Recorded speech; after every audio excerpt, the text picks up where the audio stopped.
Morning and welcome to the Daily Tanya. Today is Friday, the 9th day of Nisan. Getting ready for a special Shabbos. Shabbos Agadol, the great Shabbos, the Shabbos for Pesach, the great miracles that happen in this Shabbos. We're getting ready for Sunday. Sunday is Yud Aleph Nisan, the 11th day of Nisan, the birthday of the Rebbe. And in this today's lesson, we're going to be talking about great tzaddikim like the Rebbe, the level that they reach. So let's begin with tzedakah. Remember, every day put a little tzedakah. So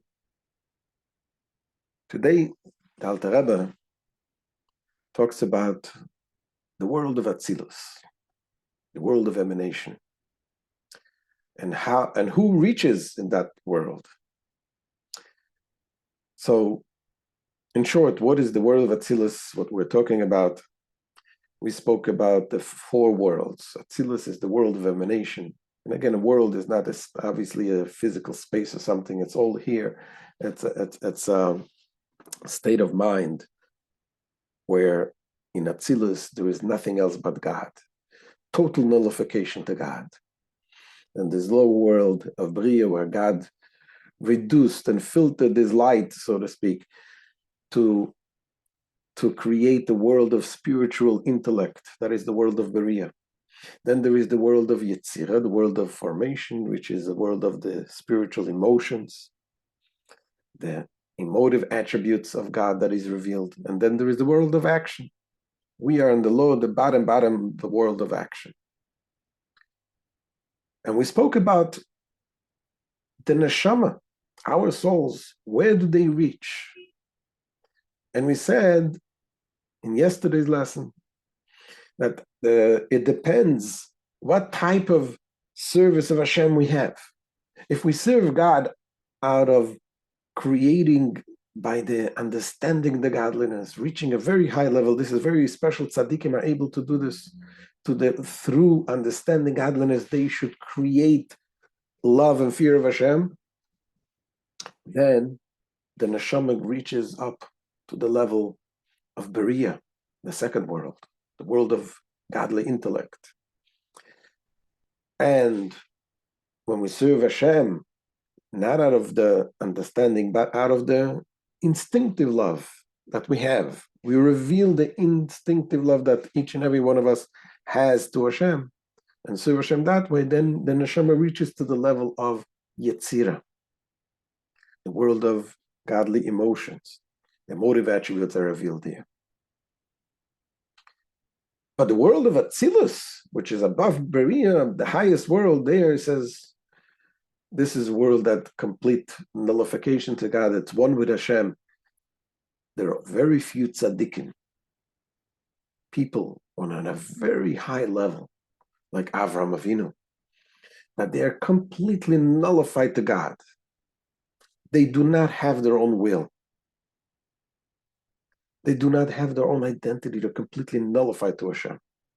Like it says once, it says in Chassidus, a difference between the Mesiras Nefesh, the self-sacrifice of Avraham, and the self-sacrifice of Rabbi Akiva. Rabbi Akiva was one of the greatest sages of all times. But when he was one of the 10 martyrs, so he died sanctifying God's name. But when he did, a student asked him, what is he doing? What is he thinking? He said, my entire life I was waiting for this. I was waiting for the opportunity to give my life up to Hashem, which is an unbelievable level. But at the end of the day, there is the I that wants to be connected to God. He was looking to go and give his life up because he felt that's how he wanted to be connected to Hashem. Avraham, our father, patriarch, Avraham Avinu, he was giving up his life not because he was looking for it. He wasn't looking for it. He didn't have the I. He was so nullified to Hashem that it was all God that was present. And he who would do anything. If it takes giving up his life, he would give up his life. But that wasn't his focus. His focus was completely to be whatever Hashem wants. And they call it like a merkava. It became like a chariot to Hashem. A chariot, just like a chariot, doesn't have its own will. Like a modern day car doesn't have its own will. If it has its own will, look for a mechanic. The problem. It's completely nullified to whatever the writer wants. Avram didn't have his own will. It completely nullified his entire being to Hashem, every part of himself. And that is the level of Atzilut. Avram was coming from the neshama of Atzilus. He was connected with that level where godliness is completely revealed. And says the Alter Rebbe that Atzilus is the level of these great tzaddikim, and even regular tzaddikim, from time to time, they're able to reach that level, especially doing prayer, when they reach the prayer of the Amidah, the prayer of the Shmoina Esrei, the silent prayer, they can reach that level of Atzilus. So let's begin. And how does it apply to us? We'll talk about this also. Let's look inside what the Alter Rebbe said. So the Alter Rebbe, "V'oilum Atzilus, shu lemayla me'aseichel ve'asaga ve'avona leseichel nivu." The world of Atzilut is beyond the intelligence, grasp, and understanding of a created being's intellect. Even a spiritual being in the world of Beriah is, after all, a created being. And Atzilus is beyond its grasp as well. And why is that? Although Atzilus also, there is the 10 attributes, the Chachma, Bina, Das, the wisdom, the intellectual attributes, they also have the attributes. So he says the attributes, the godly attributes of Atzilus is godly. It's connected with Hashem. It's unified with Hashem. It's not our type of Chachma. It says the Alter Rebbe, "Ki chachmasa yubinose v'daita shel ein soif baruch hu meyuchodis sham boi betachlis hayichud." For the Chachma, Bina, and Das of the Ein Sof are united with him there in Atzilus in perfect unity. V'yichud atzum v'niflo v'yeser se'ez v'yeser ois le'in ketzin v'oilam abriya. Over there in Atzilus, it is united with Hashem in a profound and wonderful unity, infinitely superior to the unity found in Beriah. It's godly. The chachma, the wisdom, is endless, and it's a godly wisdom, unlike in Beriah, where they have already a sense of appreciating the godly wisdom in different words, a different analogy to use in Chassidus, other places it says that the Atzilus is connected with the level of Chachma, the wisdom. Beriah is understanding, the Bina. What is the difference? Wisdom, it says, is like it's seeing, when you see something. Bina is understanding in your mind. When you see something, what is the prominent thing? It's not you, it's what you see. Sometimes when you see something awesome, you can be lost. You can lose your own sense of self. You're just being completely immersed in what you see. But when you have understanding something, you never lose yourself in there. Yourself is always there. In order to understand, you have to have yourself to be able to understand.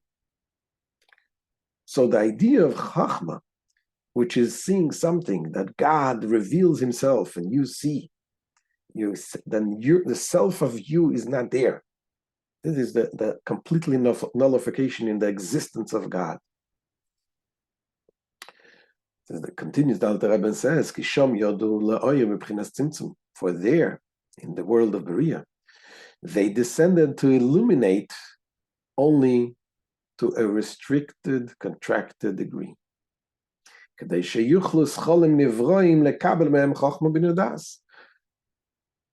was contracted so as to enable the intellect of created beings. What are the created beings in the world of Berea? The angels, the souls. Again, we're talking about godly intellect. The angels and the souls of Berea, to receive Chabad, the wisdom, understanding, and knowledge from there. From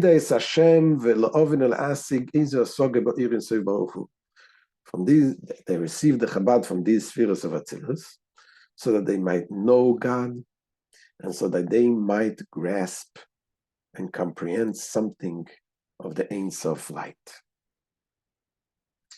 And they should be able to grasp it to the extent that the intellect of finite, limited, created beings is capable of understanding.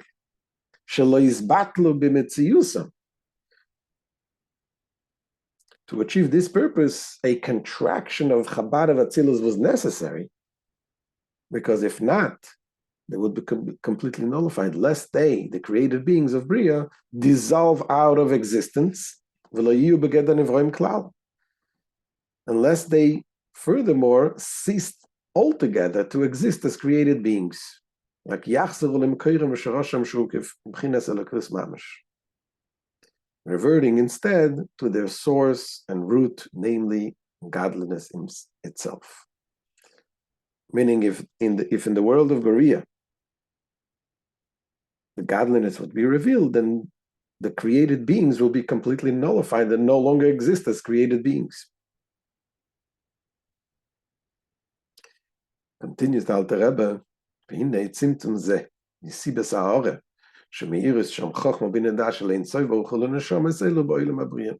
this contraction, which Chabad of Atzilus undergoes in order to radiate in Berea, this thus causes the souls in the world of Berea to be illuminated by the glow of Chabad of the Ein Sof, meaning the Chabad of Atzilus.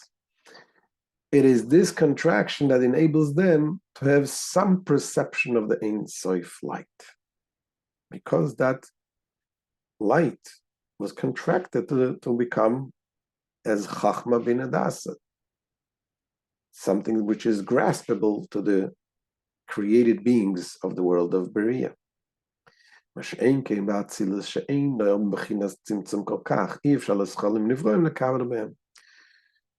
The created intellectual beings of Berea cannot, however, apprehend Chabad as they are, meaning in all their undimmed intensity in the world of Atzilus, where the Chabad are not contracted to such a great degree as in Berea.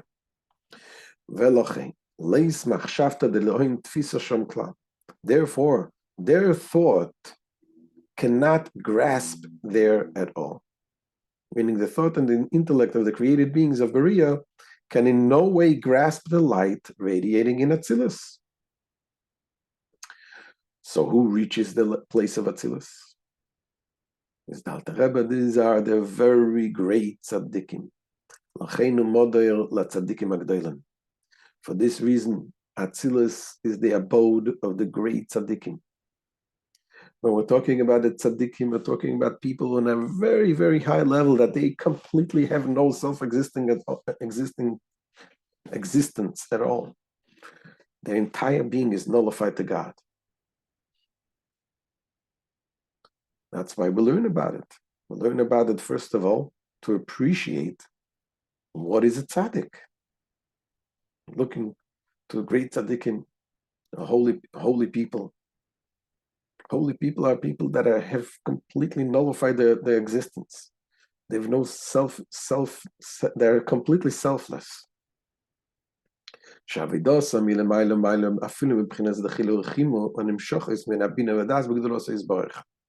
Their service of God is far superior even to the fear and love derived from understanding and knowing His greatness. Remember yesterday we learned about those tzaddikim that are able to create and generate love and fear to Hashem from understanding the greatness of Hashem. But this is still not in that level, because this is people the tzaddikim who feel themselves and they feel that they want to be completely nullified. But the tzaddikim who are higher than that don't feel themselves at all. They only sense the presence of Hashem. Just as Atzilus transcends by far the level of the understanding and knowledge of a created being's intellect. Their service is rather on the level of the actual chariot of the blessed Ein Sof. As I explained before, a chariot is something that doesn't have its own will, completely nullified to its rider.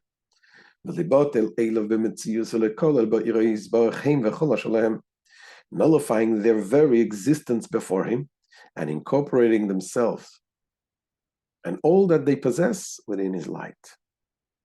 How do they do it? By doing Torah mitzvahs, doing God's will every moment, every second of the life. Al dekiyum ha-Torah mitzvahs, through the observance of the Torah mitzvahs. Al derech she'amru ha'avos hein amakava. Our sages apply such a description to the patriarchs, Avraham, Yitzchak, and Yaakov, saying that they themselves constituted the divine chariot. The reason being for this was the patriarchs' level of service throughout their lives. And although the patriarchs, they are stationed in that level, they are constantly in that level. But there are some who their source of the soul is not from such a great level, but they still serve Hashem in a great in their capacity.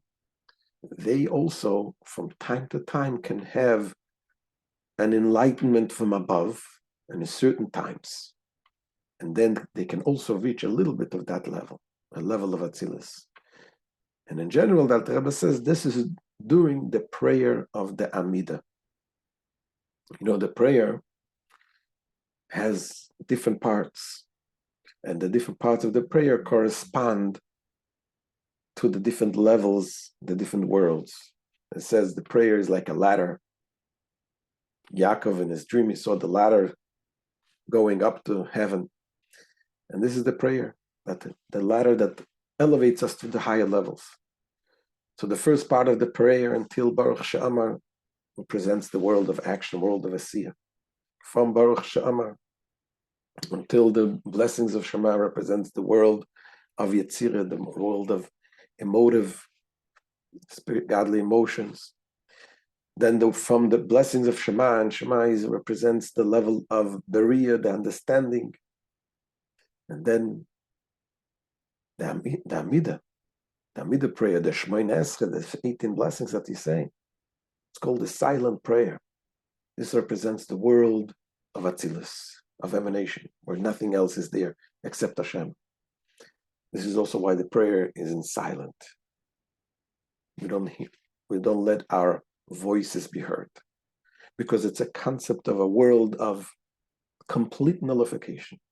Nullification to Hashem. The presence of Hashem is the only thing. And especially during the prayer, we also bow down. The bowing down also represents this idea, the idea of complete nullification. You bow down, you completely nullify yourself completely to Hashem. Do we feel this? Do we understand this? Obviously, some people do, but the average person doesn't feel this complete nullification to Hashem. But the very fact that we learn about it and we know this, we do have a neshama in us, and the neshama does sense this kind of things. So therefore, number one, knowing this is important. We know what tzaddikim are able to reach, and we know that we are also able, even though we don't feel it, we're able to reach those levels. And not only that, that also it says that prayers of the tzaddikim, the righteous people, they are connected and they sense the connection, and they also elevate with them the prayers of the ordinary people. So let's continue. The Alter Rebbe says, but he whose soul's root is too limited a capacity for this perfect service on the level of a chariot, so that through his service of Torah and mitzvahs, he be constantly nullified before and absorbed in the light in God's light, and the stress is constantly, because that's what the patriarchs were. They were constantly in that state.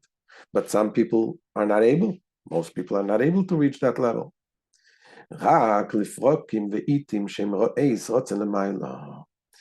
And he can therefore attain this state only intermittently and only at times of divine favor on high. And for example, the prayer of the Amidah, such as during Shmoyne Esrei prayer, the Amidah prayer, which is at the level of Atzilus. And especially when bowing in the 4 designated places in this prayer, and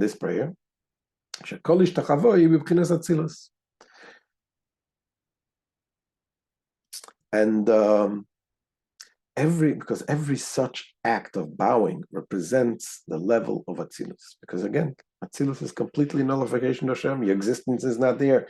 The only existence that is sensed is God. As it is written in Fri'etz Chaim in the section dealing with the welcoming the Shabbos. For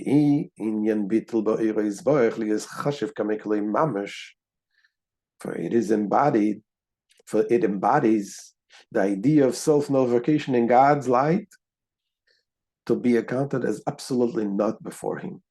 So in the case of he who can attain a level of chariot only at such propitious times, then even at these times, the principal abode of his soul is in the world of Berea, in the second world.